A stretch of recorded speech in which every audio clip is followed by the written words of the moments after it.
Hi everyone, welcome back to G2's weekly market update, where we break down the top global market stories and what they mean for investors like you.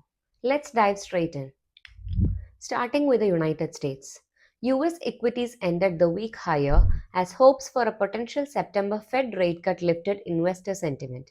Small cap stocks led the way with the Russell 2000 outperforming the S&P 500 by the widest margin since April. The S&P 500 and Nasdaq both hit record highs midweek before easing slightly by Friday, while the Dow also advanced. Inflation data took center stage. July CPI showed headline inflation cooling to 0.2%, helped by lower grocery and energy costs. But core inflation ticked up to 0.3%, pushing year over year inflation to 3.1%, the highest since February. Markets still interpreted this as leaving room for a Fed rate cut. Later, PPI data surprised to the upside, rising 0.9% versus 0.2% expected, which tempered some of the rate cut optimism. Other US data. Retail sales rose 0.5% in July, beating expectations. Consumer sentiment fell sharply to 58.6 in August as inflation worries crept back in. The yield curve steepened, driven by strong PPI data. In credit, both investment grade and high yield bonds gained, supported by strong demand. Over to Europe. European stocks posted weekly gains with the Stoxx Europe 600 up 1.18%. France CAC 40 rose 2.3%. Italy's FTSE MIB climbed 2.5%, while Germany's DAX added 0.8%. Key data. In the UK, June GDP rebounded 0.4%, boosted by services and industrial output. Unemployment stayed at 4.7%, the highest since 2021, while wage growth slowed to 4.6%.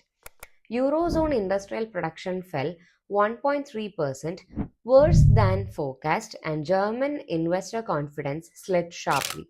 In Norway, the central bank held rates at 4.25% but signaled cuts may come later this year. Japan. Japanese equities had a strong week with the Nikkei up 3.7% and Topix up 2.8%, both hitting record highs. Quarter 2 GDP expanded 1.0%, well above expectations. Growth was powered by exports and resilient consumption. The yen strengthened slightly to JPY 146.9 per USD on speculation of an earlier Bank of Japan rate hike. China. Chinese equities advanced after the US and China agreed to a 90-day extension on tariff deadlines. The CSI 300 rose 2.4%, Shanghai Composite gained 1.7%, and Hong Kong's Hang Seng climbed 1.6%. Economic data, however, remained soft. July CPI was flat year over year, while PPI fell 3.6%, extending deflationary pressures. Retail sales slowed to 3.7% growth, industrial output rose 5.7%, and fixed asset investment cooled to 1.6% year to date growth, all below expectations. G2 takeaway.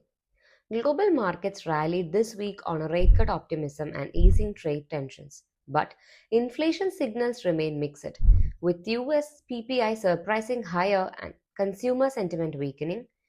The focus now shifts to whether the Fed will move ahead with a September rate cut and how trade developments play out. That's your G2 weekly market update. If you found this helpful, do not forget to like, share, and subscribe for more insights. And tell us in the comments, do you think the Fed will cut rates in September? Thanks for watching. We'll see you next Sunday.